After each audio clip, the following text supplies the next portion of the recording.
Bakal shock, tapi susu yang lo minum tiap pagi itu ngandung sampai 400.000 sel nanah PERLITER, ada jejak darah sama antibiotik. Dan anjir, ini standar resmi yang dibolehin. Di AS sama Eropa, ini disebut sel somatik.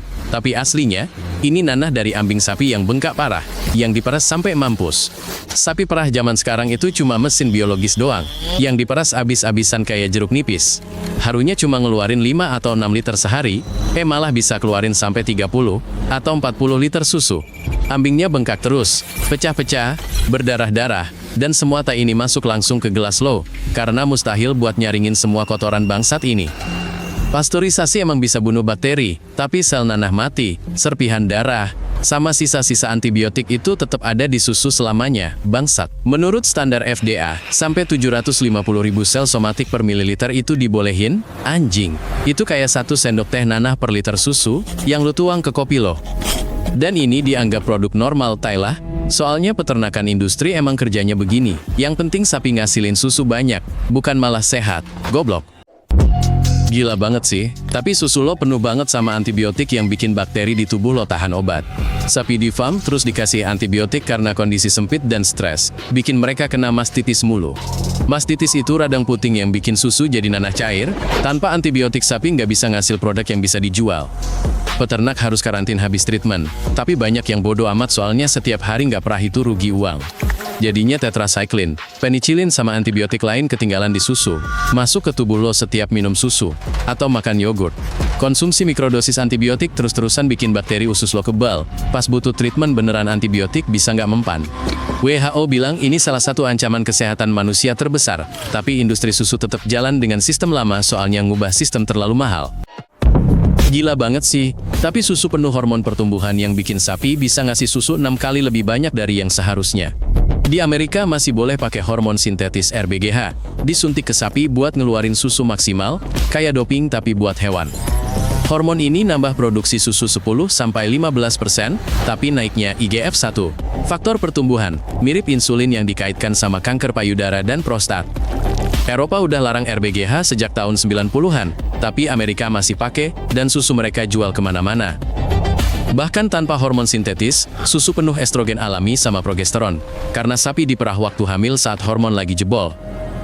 Tubuh lo dapat koktail hormon orang lain setiap kali makan keju, atau minum susu, dan ini berefek ke hormon lo terutama pada anak saat pubertas.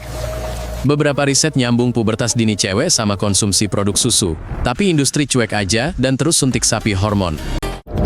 Gue langsung shock banget pas tahu ternyata susu sering punya warna pink karena darah, terus dicampur sama susu normal biar warnanya rata.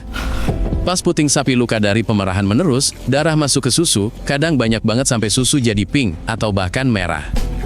Susu kayak gini disebut susu pink atau berdarah. Secara resmi sih gak boleh dijual, tapi prakteknya dicampur aja sama susu biasa dalam tangki raksasa sampai warnanya putih lagi. Pastiko nih bakteri sih, tapi gak keluarin protein darah, enzim, sama komponen lain yang bakal stay di karton milu selamanya. Di Amerika, ada standar soal berapa banyak darah yang boleh ada di susu, dan ini dianggap teknis gak bisa dihindari dalam produksi industri. Bayangin aja, sapi diambil susunya 3 kali sehari pakai mesin khusus, puting selalu kena tekanan, kulit pecah, puting berdarah, terus semua itu masuk tangki susu bersama. Filter teknologi emang hapus partikel besar, tapi komponen darah mikroskopis nembus dan bakal ngendap di produk yang lo beli di supermarket. Ini bikin gila, tapi industri susu nyembunyiin semua info ini di balik iklan cantik sama sapi di padang hijau. Realitas farm susu modern itu gudang besar dengan ribuan sapi yang gak pernah lihat rumput dan seumur hidup berdiri di kandang lantai beton. Mereka dikasih jagung GMO bukan rumput karena lebih murah, padahal perut sapi sama sekali gak ada mesin buat cerna biji-bijian.